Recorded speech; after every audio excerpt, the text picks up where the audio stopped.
देखने के बाद अगर एक्सप्लेनेशन अच्छी लगे तो कमेंट करके जरूर बताया करें। चैनल को सब्सक्राइब नहीं किया तो चैनल को सब्सक्राइब कर दें। शुक्रिया।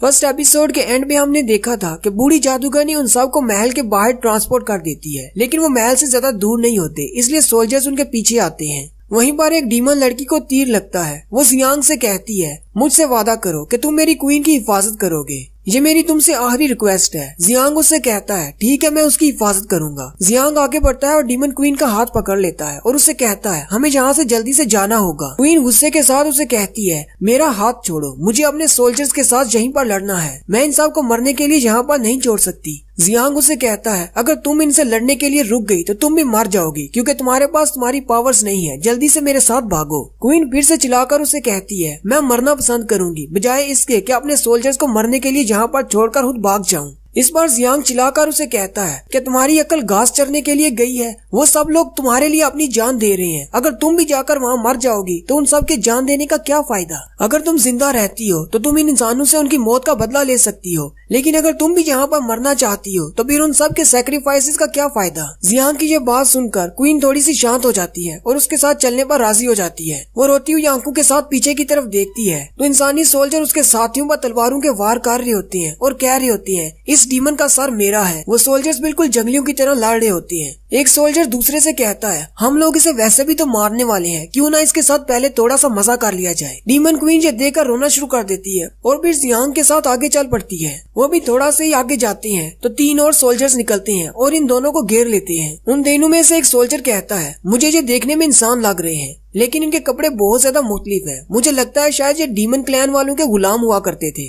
दूसरा सोल्जर कहता है, क्या हमें इन्हें मार देना चाहिए। ये सुनते ही क्वीन को गुस्सा आता है और वो जियांग से अपना हाथ छुड़ाकर उनको मारने के लिए आगे बढ़ती है। वो एक सोल्जर को पंच मारने ही वाली होती है कि जियांग पीछे से आता है और क्वीन को पकड़ लेता है और हंसते हुए उस सोल्जर से कहता है, ये इंसानों को देखकर बहुत ज्यादा एक्साइटेड हो गई है, इसलिए तुम्हें गले लगाने के लिए आगे बढ़ रही थी। वो सोल्जर उनसे कहता है, मैंने सुना है कि डीमन ट्राइब वाले इंसानों की मेमोरीज को मिटा देते हैं, उसके बाद वो उनके गुलाम बन जाते हैं और हम इंसानी सोल्जर्स को भी अपना दुश्मन मानने लग जाते हैं। अगर तुम्हारे साथ भी ऐसी ही बात है तो हम तुम दोनों को भी डीमन आर्मी का हिस्सा मानेंगे और तुम दोनों को भी मार डालेंगे। पता नहीं हमें कैप्टन तुम्हारे सर के बदले में इनाम देंगे भी या नहीं।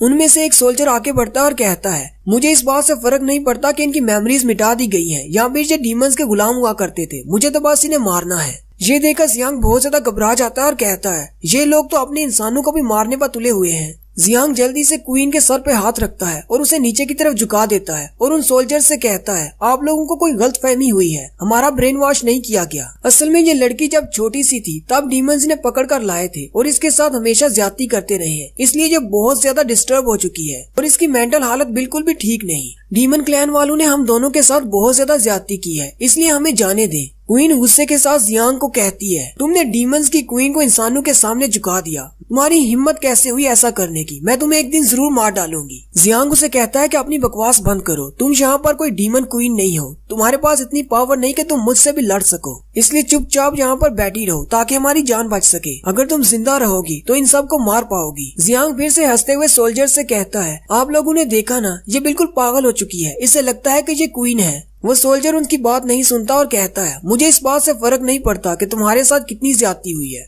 मुझे तो बस ये जानने में दिलचस्पी है कि तुम दोनों का सर काट कर वापस ले जाने पर मुझे इनाम मिलेगा या नहीं। दूसरा सोल्जर उससे कहता है, लेकिन हम लोग यहाँ पर 3 हैं और ये सिर्फ 2 हैं, इनाम हम लोग आपस में कैसे बांटेंगे। तीसरा सोल्जर उसे कहता है, तो क्यों ना हम लोग ऐसा करें कि जो भी इन दोनों को पहले मारेगा इनाम सारा उसका होगा। जियांग अभी भी उन सोल्जर से कह रहा होता है, प्लीज हमें जाने दे। वो सोल्जर आगे बढ़ता है और अपनी तलवार का वार करने वाला होता है। उसी वक्त घोड़े पर एक और सोल्जर आता है जो कि दूसरी यूनिट से होता है। वो उनसे कहता है, वहीं पर रुक जाओ। वो सोल्जर उसे देखकर बहुत ज्यादा हैरान हो जाते हैं और कहते हैं, अगर इसने हमें यहाँ पर देख लिया तो हम लोग मुश्किल में पड़ जाएंगे। लेकिन जैसे ही वो सोल्जर उनके करीब आता है वो कहते हैं, ये तो हमारी स्क्वाड का नहीं है, ये तो किसी दूसरी यूनिट से है। उस सोल्जर ने व्हाइट रंग की ड्रेस पहनी होती है, यानी वो व्हाइट ड्रैगन स्क्वाड से होता है, जबकि दूसरे लोग रेड ड्रैगन यूनिट से होते हैं। वो सारे सोल्जर उससे कहते हैं, हम लोग यहाँ पर इन डीमंस को मारने के लिए आए हैं, जबकि तुम लोग व्हाइट ड्रैगन यूनिट वाले हमारी मदद के लिए आए हो, इसलिए इस सब से दूर रहो। वो घोड़े वाला सोल्जर व्हाइट ड्रैगन यूनिट का कैप्टन होता है। वो उन सोल्जर से कहता है, मैंने तुम लोगों की सारी बातें सुन ली हैं, जो भी अभी तुमने कहा, जल्दी से यहाँ से दफा हो जाओ और अपने लीडर को जाकर ढूंढो। मैं तुम्हारे लीडर को इस बारे में कुछ भी नहीं बताऊंगा। सोल्जर उसे कहता है, लेकिन तुम तो व्हाइट ड्रैगन यूनिट से हो और तुम्हारे पास इतनी ज्यादा अथॉरिटी नहीं है कैप्टन उसे कहता है लेकिन मैं अपनी यूनिट का कैप्टन हूँ, इसका मतलब तुम्हारे जैसे सोल्जर्स को मेरी बात मानना होगी, इसलिए जल्दी से यहाँ से दफा हो जाओ। वो सोल्जर बहुत ज्यादा डर जाता है और कहता है अच्छा ठीक है, मैं तुम्हारी बात समझ गया, हम लोग यहाँ से जा रहे हैं। वो तीनों सोल्जर वहाँ से भाग जाते हैं। जियांग कहता है छोटे सोल्जर तो यहाँ से चले गए, लेकिन सबसे स्ट्रॉन्ग कैप्टन यहाँ पर रह गया, ये तो उससे भी ज्यादा बुरा है। कैप्टन अपने घोड़े से नीचे उतर आता है और आते ही उनसे कहता है मेरा नाम सोफी सास है और मैं व्हाइट ड्रैगन यूनिट का कैप्टन हूँ। सोफी सास उनसे पूछता है तुम दोनों को डीमन क्लैन वालों ने कब पकड़कर अपना गुलाम बनाया था? जियांग उसे हंसते हुए कहता है कैप्टन आपने तो टाइम पर आकर हमारी जान बचा ली, अगर आप थोड़ा सा लेट हो जाते तो वो सोल्जर हमें मार देते। कैप्टन अपनी तलवार उसके सामने करता है और उसे कहता है मैंने तुमसे जो पूछा है उसका जवाब दो। जियांग बहुत ज्यादा डर जाता है। क्वीन चिल्लाकर सोफी सास से कहती है अगर तुम हमें मारना चाहती हो तो यहीं पर मार डालो, इस तरह बार बार आकर डराने धमकाने की क्या जरूरत है। जबकि जियांग उसकी बात सुनकर चिल्लाना शुरू कर देता है और कहता है ये अपना मुंह थोड़ी देर के लिए बंद क्यों नहीं रख सकती।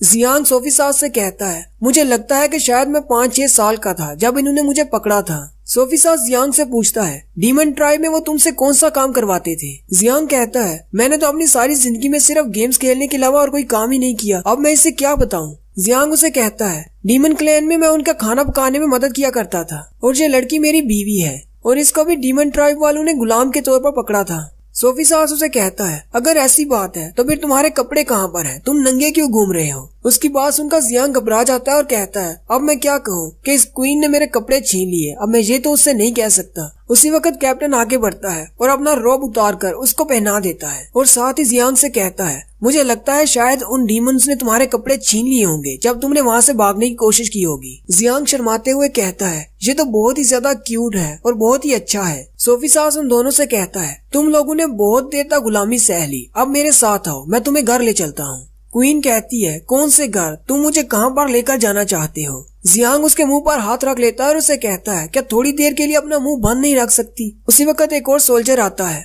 और कैप्टन से कहता है रेड और ब्लैक ड्रैगन यूनिट्स दोनों वापस जा रही है, हमें भी बताएं हमें क्या करना है। सोफी सास उसे कहता है तो इसका मतलब हम लेट हो गए। उसके पीछे क्वीन जियांग के बाजू पर बाइट करती है और उसे कहती है दोबारा तुमने ऐसी कोई हरकत करने की कोशिश की तो मैं तुम्हें सबसे पहले मार दूंगी। जियांग उसे कहता है मैं ये सब कुछ तुम्हारी जान बचाने के लिए कर रहा हूँ, हमें इनकी बात मानना होगी ताकि तुम्हें जिंदा रखा जा सके और प्लीज तुम इनके सामने अपनी आइडेंटिटी को जाहिर मत होने दो। क्वीन उसे कहती है मैं इसके साथ इंसानों के ट्राइब में नहीं जाने वाली, अगर मैं वहाँ पर चली गई तो ये लोग मुझे कभी वापस नहीं आने देंगे। जियांग उसे कहता है अगर तुम यहाँ पर मर गई तो तुम फिर कहीं पर भी नहीं जा पाओगी, इसलिए चुपचाप मेरे साथ इंसानों के ट्राइब में चलो।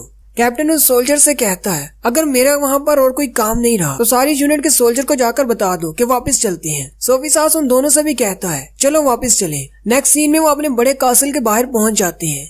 जियांग से देखकर बहुत ज्यादा हैरान हो जाता है और कहता है क्या इंसान जहाँ पर रहते हैं इसकी दीवारें तो बहुत बड़ी हैं। जियांग और क्वीन एक ही घोड़े पर बैठे होते हैं। क्वीन उससे कहती है क्या तुम्हें मुझे इतना टाइटली पकड़ना जरूरी है? जियांग उसे कहता है मैं इससे पहले कभी घोड़े पर नहीं बैठा, इसलिए मुझे डर लग रहा है। और यहीं पर वो इंसानों की बस्ती के बारे में बताते हैं कि इंसानों की बस्ती एक बहुत ही अच्छी जगह है जहाँ पर चारों सीजन में रहा जा सकता है। एक ऐसी लोकेशन है जहाँ पर सर्दी गर्मी से कोई फर्क नहीं पड़ता। इसकी दीवारें इतनी ऊंची बनाई गई हैं कि कोई भी डीमन अंदर दाखिल नहीं हो सकता। इसके अलावा दीवारों के अंदर हाई पावर कैनन्स लगाई गई हैं। कुछ हाई लेवल के जादूगर जो कि इन दीवारों के बाहर पहरा देते हैं, फिर दरवाजे खुल जाते हैं और सारे सोल्जर्स अंदर चले जाते हैं। जियांग आसपास के लोगों को देखकर कहता है यहाँ के लोगों के ड्रेसेस तो बहुत ज्यादा मुख्तलिफ हैं और इसके अलावा जब ये सोल्जर्स को देखते हैं तो ये नीचे झुकते हैं, इसका मतलब ये अपने सोल्जर्स की रिस्पेक्ट करते हैं। जियांग ने सोफी सास को अपना नाम जियांग जबकि क्वीन का नाम जी भी बताया होता है। सोफी सास उन दोनों को पुकारता है और कहता है तुम दोनों के नाम तो बहुत ज्यादा अजीब है, क्या डीमंस ने तुम्हारे नाम चेंज किए हैं? क्या तुम दोनों को अपने असली नाम याद है? जियांग उसे कहता है नहीं, डीमंस के हाथों पकड़े जाने से पहले की मेमोरीज मुझे याद नहीं। सोफी सास उसे कहता है क्या तुम्हें अपनी फैमिली के बारे में याद है? वो लोग कहाँ पर रहते हैं? उसी वक्त सोल्जर कैप्टन से कहता है कैप्टन सामने देखे, रीजेंट का बेटा आ रहा है। रीजेंट के बेटे का नाम टोल्स बुरी होता है। वो सामने खड़ा हंस रहा होता है। कैप्टन अपने सोल्जर से कहते हैं सभी सोल्जर्स घोड़ों से नीचे उतर जाओ और रॉयल पैलेस की तरफ वापस चले जाओ। जियांग पूछता है ये लड़का कौन है जिसने हमारा रास्ता रोक लिया? क्वीन उसे कहती है इसके कपड़े देखकर तो लगता है ये रॉयल फैमिली का हिस्सा है। जियांग उसे कहता है रॉयल फैमिली? शक्ल से तो ये सिर्फ उल्लू का पट्टा लगता है। पास खड़ा सोल्जर उन्हें कहता है इस तरह की बातें मत करो, अगर उसने सुन लिया तो मुश्किल हो जाएगी, ये यहाँ के रीजेंट का बड़ा बेटा है। जियांग उस सोल्जर से कहता है तुम्हारे कहने का मतलब है ये इस कैप्टन से भी ज्यादा पावरफुल है? उसके पास इससे ज्यादा अथॉरिटी है। सोल्जर उसे कहता है हाँ, कभी भी इन दोनों को कंपेयर करने की कोशिश मत करना। अगर तुम्हें किसी ने ऐसा करते हुए देख लिया तो तुम्हें बहुत बड़ी सजा दी जाएगी, क्योंकि ये रीजेंट का बेटा है। रीजेंट यहाँ के किंग के तौर पर काम कर रहा है, क्योंकि हमारे किंग अभी बहुत छोटे हैं और वो खुद फैसले नहीं कर सकते, तो उसकी जगह पर हमने एक रीजेंट रखा है जो कि इस लड़के के पापा हैं। और इस इंसानों की बस्ती में सबसे ज्यादा पावर रीजेंट के पास है, सबसे ज्यादा सोल्जर्स भी उसी के पास है।